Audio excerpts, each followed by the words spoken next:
Hello and welcome back to another episode of Embracing Abundance. I'm so excited that you've joined me today where we'll be talking all about goal setting. With the New Year's coming up shortly and everybody wanting to set some yearly goals and make some changes, I thought that this would be a really great time to tackle this topic because I love me some goal setting. It's honestly so fun for me. It's like my favorite thing to do, but I'm also a type 3 Enneagram. And if you know anything about Enneagrams, then you know that we are typically into that kind of stuff. We love setting and achieving goals and then planning and setting and achieving more goals. So this is definitely right up my alley. And I would love to share with you guys all of my favorite strategies. And I've also done some research and just some more strategies that I'm going to be implementing for the new year. So this is going to be a fun episode. But before we dive into how to actually set and achieve these goals, I want to chat a little bit about why I think goal setting is so important. Because there's a little bit of controversy about whether or not you should set goals, because setting goals can sometimes lead to disappointment when you fail or you don't hit those goals.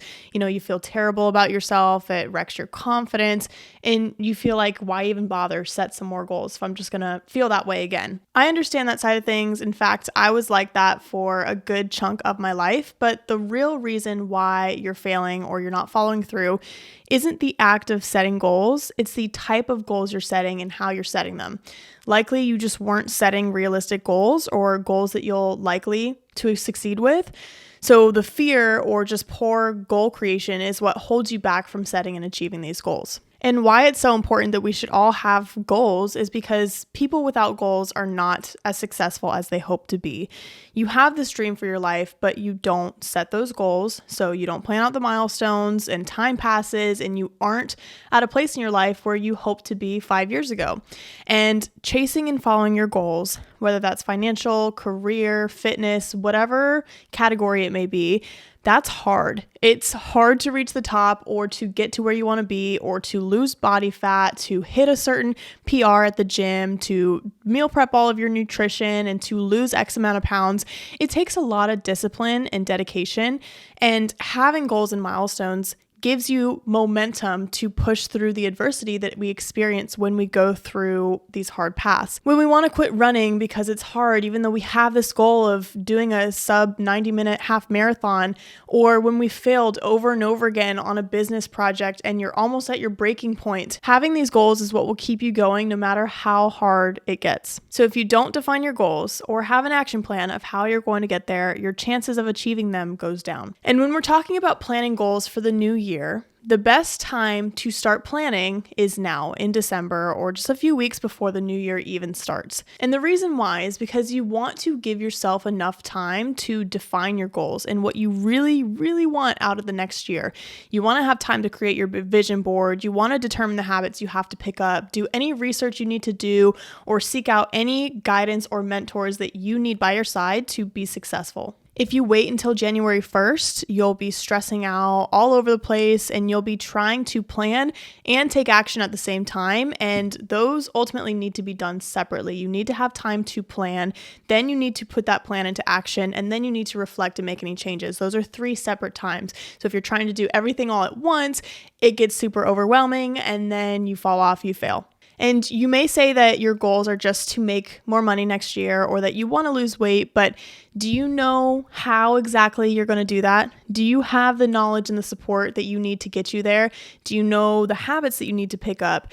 Doing this kind of research and planning this out ahead of time and just really prepping your mind takes a little bit of time to do so. So the earlier that you can plan for these goals, which is now, the better results and the more prepared you'll be to actually achieve these goals. Now let's dive into the fun part. How do we set goals? What kind of goals should we set? And how can we follow through with these goals past January? First, you have to create your yearly vision. What do you want next year? What goals matter to you? A lot of times, especially in this day and age with social media, we get wrapped up in what society wants, what their goals are, or what they tell us that we should want. Maybe it's to run a marathon next year, or to start a business next year, or to buy a new car. But is that deep down what you really want next year? Will you be motivated to do that if that's not really what you want to accomplish? So you have to ask yourself, what is meaningful to you? Maybe it's upgrading your fashion, dedicating more time to art or to painting, or it's opening up a coffee shop. Find what you can be passionate about. Find those goals that are meaningful to you. And in my opinion, this is the hardest part of all of goal setting because you really have to just block out some time to just sit there with a pen and paper or your computer and a Google Doc and really just think. You have to imagine, you have to visualize, and you have to ask yourself a lot of questions and really just figure out what you want your life to look like. And this takes time to really define those goals because most people have no clue what they want their life to look like, except maybe just some vague goals like they want more money or they want a good marriage or kids or to travel more next year. So for this task, you really just have to block out a few hours, maybe even a full day, and ask yourself these questions. And I'll give you some questions that you can kind of brainstorm with. What would be the coolest thing to happen to me in the next 5 years? What do I want to build? What do I want to improve? What kind of life do I want? And what's the coolest thing that could happen this upcoming year? And you really want to have no limitations here, but also keep it practical for, your personality, your family, your lifestyle, all of that. You want to set realistic, but also challenging goals. And you really have to just take the time to brainstorm and to visualize and to just let your imagination flow. You can also add deadlines to these goals so that you have a time frame to shoot for. Then you can add in some milestones throughout the year. So if your goal is to acquire, let's say, a capsule wardrobe, how many pieces do you need to gather for each season and by when? Or if your goal is to hit 135 pounds on a bench press, recognize your starting point. Maybe you're at 85, maybe you're at 65, maybe you're at 100, and then add in some mini goals and milestones throughout the year that will lead you up to 135 on bench press. And so each month you can really just see if you're on track with your milestones that you're setting throughout the year and ultimately on track with that deadline. So now that you know exactly what you want, the exact specific goals that you're chasing after that aligns with your true purpose and passion, then you need to break it down into daily habits. Now, this is going to be the daily action steps that will make those dreams a reality. You want to make a list of everything that you could possibly think of that you will have to do to achieve your goal. Research the steps you would need to do, then refine those steps into habits that fit into your daily lifestyle so that you don't get overwhelmed. And you'll notice that there are multiple ways to get to one goal or multiple habits that you can pick up on, but you don't have to do every single one. If you do, you'll just burn yourself out. You'll get so overwhelmed. So stick to 3 habits per goal. And again, make sure it's realistic for your lifestyle, something that you can easily start to incorporate into your life, but that also might be a little challenging. And that might require you to step outside of your comfort zone. So some examples for you, if you want to lose, let's say 20 pounds, your habit may be to cook all your meals at home or to get 30 minutes of movement a day. And also just remember that if you get off course anytime during the year, it's okay. Think of it as like an 80-20 approach. You want to be on track 80% of the time, doing everything that you need to be doing, hitting all your habits and stuff, but also giving yourself some grace. Maybe 20% of the time, you won't be able to cook all your meals at home, or you won't be able to get 30 minutes of movement a day because you're traveling or family's coming in. So just allow yourself some grace and get right back on track. Just wanted to throw that out there that you can have these goals and you should set these goals and habits, but it won't always be 100% all of the time. And just going into this year, you also have to recognize that we don't need this all or nothing mindset. We just have to set these goals and try and stick to them as consistent as we can be. Progress is made when you're consistent, not perfect. Just something to be reminded of. Another example is if you want to create a healthier marriage, maybe your goal is to spend an hour of intentional time together a night or 4 times a week.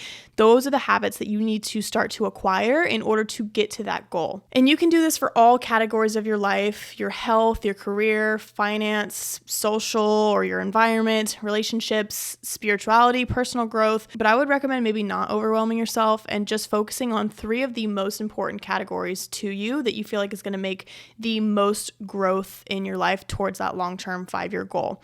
So each one of these categories having a major goal, and then you're going to dial in the habits for each of those goals. Now we've established our goals. We've established the action items that we need to do to get there. So next we need to make sure that we follow through for longer than a month. Given that you've set realistic goals that you are passionate about, not society or anyone else, following through already is going to be 10 times easier. But like I've mentioned, any goal that you set requires discipline and dedication. It's not easy at all, so we do need to prepare for that. We need to create a comprehensive plan throughout the year and then prioritize your prime movers. You want to plan each month before that month starts, typically on the last few days of the current month. When you plan your months in advance, you're looking at your yearly goals. You're noting if you are on track, checking off milestones, and then determining what needs to be accomplished this month to keep you on track for those yearly goals. You want to plan each week the weekend before. So when you plan your weeks in advance, you're taking a look at your monthly goals. You're seeing if you are on track to hit those goals, and you're determining what needs to be accomplished that week to keep you on track. And then you're going to plan each day the evening before. So each evening, you'll check off what got done and what still needs to be done for the week, and you'll plan the next day ahead of you. It's also important to prioritize the tasks that will get you closest to your goals. There are a lot of little things that we do in a day, but be sure to identify the top 1, 2, maybe 3 things that you absolutely need to do to move you forward to your goals. So as you go through each day of the plan, select your number 1 most important goal for the day. Ask yourself, if I can only do one thing on the list, which one activity is the most important? Which activity is going to move me closest to my long-term goals? Then you can ask yourself, if I can only do one other task on my list, which one would be the most valuable use of my time? So have those top 1 to 3 prime movers so that you can get closer to your goals, and each day you're moving a little bit closer. This is going to be your action plan. So you want to try and follow this as best as you can. You want to plan your years ahead of time. You want to plan your months ahead of time, your weeks, and even your days, especially if you have big goals that you're chasing. It requires a lot of discipline. It requires a lot of dedication. But if your goals are important to you and you have this dream for your life, then you need to be sure to plan that. All right, well, that was all I had for you guys today. I hope you enjoyed. I hope this was valuable. I'm going to be using all of this information to create my 2024 vision. Literally, guys, I'm going to be doing the exact everything that I just shared with you. I'm going to be following it basically to a T. I love this way of setting goals. It really just requires you to plan ahead and to think and to brainstorm and to use your imagination. And that's like my favorite thing to do. So I hope this was helpful. If you ever have any questions, feel free to just DM me on Instagram at Trainer Payton. I am always open for a good conversation and I love to hear from you guys.